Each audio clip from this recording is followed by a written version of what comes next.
बिस्मिल्लाहिर्रहमानिर्रहीम। अस्सलाम वालेकुम। मैथ्स क्लास 10 में यूनिट नंबर है 22 बेसिक स्टैटिक्स। आज हम इसकी रिव्यू एक्सरसाइज 22 करेंगे। इसके अंदर हम मल्टीपल चॉइस क्वेश्चन करेंगे। एमसीक्यूज नंबर 1 है the arithmetic mean is based on the use of dash observation of data.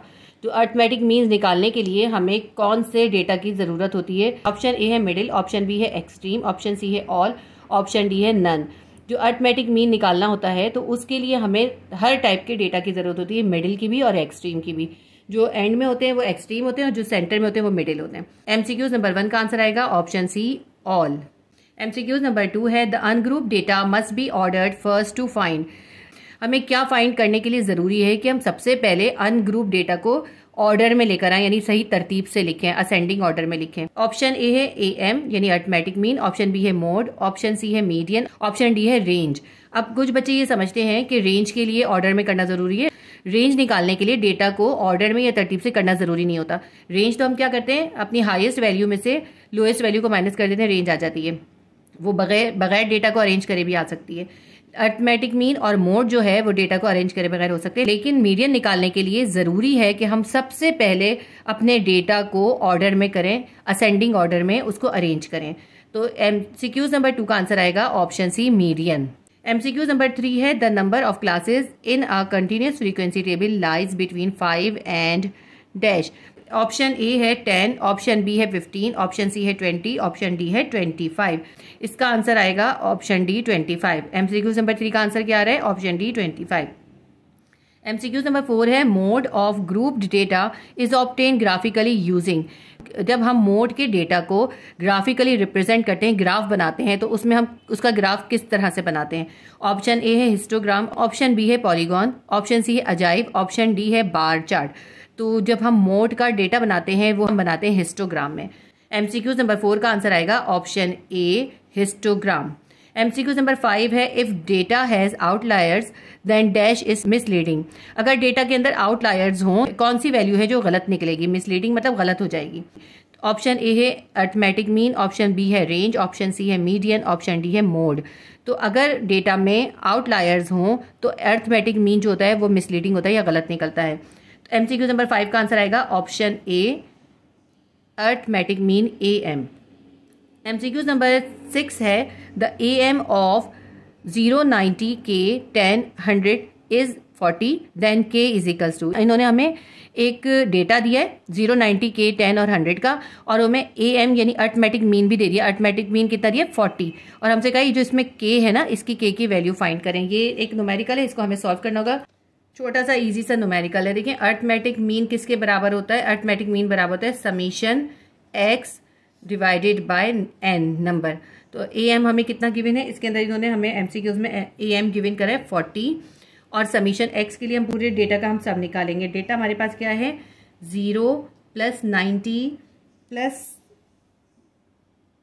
k plus 10 और प्लस 100, और हम इसको इसके नंबर से डिवाइड करेंगे। कितने नंबर है? 1, 2, 3, 4, 5। ये सारी वैल्यूज कितनी है? 5। इसमें हम के को भी काउंट करेंगे। के भी एक वैल्यू है, वही हमें फाइंड करनी है कि ये के में की जगह पे क्या आएगा।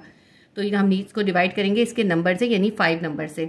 तो ये जो 5 है इसको इधर ले जाएं इक्वल के साइड पे।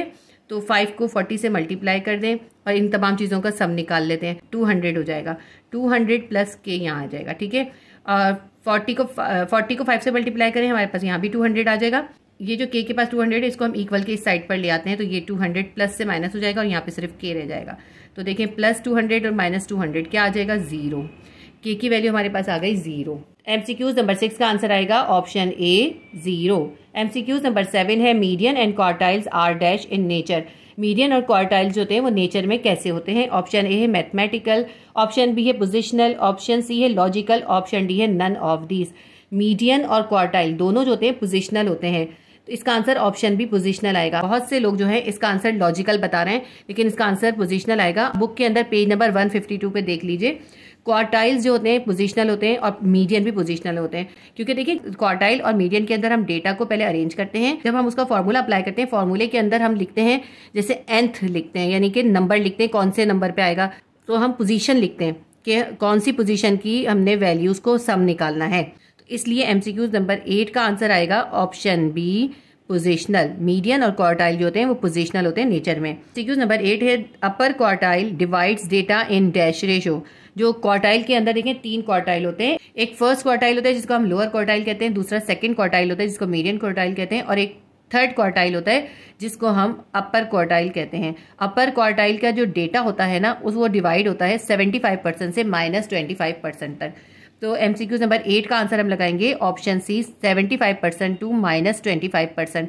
देखिए ये जो है ना इसका सॉल्व करके निकाला जाता है क्वार्टाइल की वैल्यू को। ये जो परसेंटेज है ना ये सॉल्व करके निकाली जाती है, लेकिन आपकी बुक में ये अभी आपको जो है नहीं सिखाया, इसलिए आप बस इस MCQs को ऐसे ही याद कर लीजिएगा। लेकिन आपने सिर्फ इस MCQs को सिर्फ इतना ही याद नहीं करना, आपने तीनों क्वार्टाइल की वैल्यूज को याद करना है। मैं आपको बताती हूँ हर क्वार्टाइल की वैल्यू क्या है। ये आपकी बुक में ना पेज नंबर 149 पे मौजूद है। लोअर क्वार्टाइल या फर्स्ट क्वार्टाइल की वैल्यू जो होती है वो होती है 25% से 75% तक, दोनों पॉजिटिव में है, ठीक है। इसके बाद हम देखते हैं सेकंड क्वार्टाइल की वैल्यू, सेकंड या मिडिल क्वार्टाइल यानी Q2 की वैल्यू होती है 50% टू -50%। ये उनके दरमियान उनका रेशो होता है। और जो थर्ड क्वार्टाइल है जिसका हमें इस ब्लैंक में पूछा था Q3 जो है, जिसको हम कहते हैं अपर क्वार्टाइल, ठीक है, इसका नाम होता है अपर क्वार्टाइल। अपर क्वार्टाइल है थर्ड क्वार्टाइल, उसकी वैल्यू होती है 75% से लेके -25%। जो अभी मैंने आपको क्वार्टाइल की वैल्यू बताई है, आपने वो तीनों वैल्यूज याद करनी है। अगर ये ब्लैंक आती है तो जरूरी नहीं है सेम आपसे सिर्फ थर्ड क्वार्टाइल का या अपर क्वार्टाइल का पूछे, वो आपसे बाकी दोनों क्वार्टाइल्स का भी पूछ सकते हैं, तो आपको मालूम होना चाहिए ये। MCQ नंबर 8 का आंसर हमारे पास आएगा option C 75% to -25%। MCQ number 9 है if data contain a number equal to 0 then dash can not be computed. अगर डेटा के अंदर 0 होगा तो क्या चीज हम मालूम नहीं कर सकते। तो इसके अंदर हमें ऑप्शन ए है AM, ऑप्शन बी है GM, ऑप्शन सी है HM, ऑप्शन डी है मीडियन। इसका आंसर आएगा ऑप्शन सी HM यानी हार्मोनिक मीन। MCQ नंबर 9 का आंसर आएगा option C harmonic mean HM। MCQ number 10 है if all numbers in data are equal then. अगर किसी डेटा के अंदर तमाम नंबर इक्वल्स हो, यानी कि अगर डेटा 1 1 1 या 23 23 23 यानी सेम नंबर हो सारे, अगर डेटा के अंदर तमाम नंबर इक्वल्स हो तो क्या होगा। ऑप्शन ए है AM, GM और HM तीनों इक्वल हो जाएंगे। ऑप्शन बी है रेंज जो है वो 0 हो जाएगी। ऑप्शन सी है SD 0 होगा। ऑप्शन डी है ऑल ऑफ दीज। इसका आंसर आएगा option D all of these, क्योंकि अगर हमारे पास डेटा में तमाम नंबर इक्वल होंगे तो AM, GM और HM ये इक्वल आएंगे और रेंज 0 निकलेगी, क्योंकि आप उसमें से उसी को माइनस करेंगे तो 0 ही आएगा ना। इसी तरह SD भी 0 निकलेगा, और जो है इस तरह हमारे पास जो इसके तमाम ऑप्शंस है वो सही हो गए। तो इसलिए MCQ नंबर 10 का आंसर हम लगाएंगे option D all of these. हमारी रिव्यू एक्सरसाइज 22 के तमाम MCQs कंप्लीट हो गए। Please do like, share and subscribe my channel. Allah Hafiz.